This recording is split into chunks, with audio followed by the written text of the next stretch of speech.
So today is our sew along of the tank top, and I wanted to show you and put up fabrics that are great for tank tops. And we're going to start with this charcoal gray, softest fabric I've ever felt.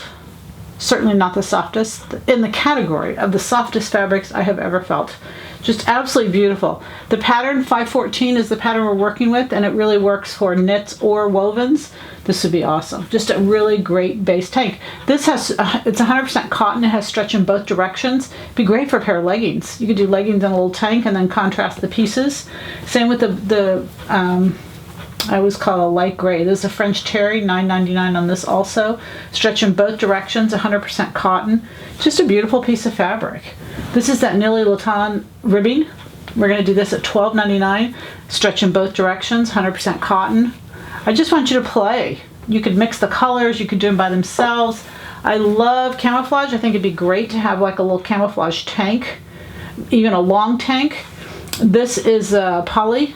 It has stretch in one direction, but it's a slight stretch, but it would still, you know, it'd work great for the tank top because you don't need stretch. And then this is a beautiful piece. This is this Nilly Laton. This is 100% cotton. It's beautiful red. It has stretch in both directions. It's more of a Pontoroma weight, but again would work great for a pair of pants and a tank to correspond as base pieces. Just a really beautiful hand. And then this is our only non-stretch. Everything, these are all stretch. 100% cotton shirting, just beautiful, just really a beautiful piece of fabric. Again, 100% cotton. Isn't that lovely? I mean, just all great fabrics, ridiculous prices. Just practice making that tank. Happy sewing from Silhouette Patterns.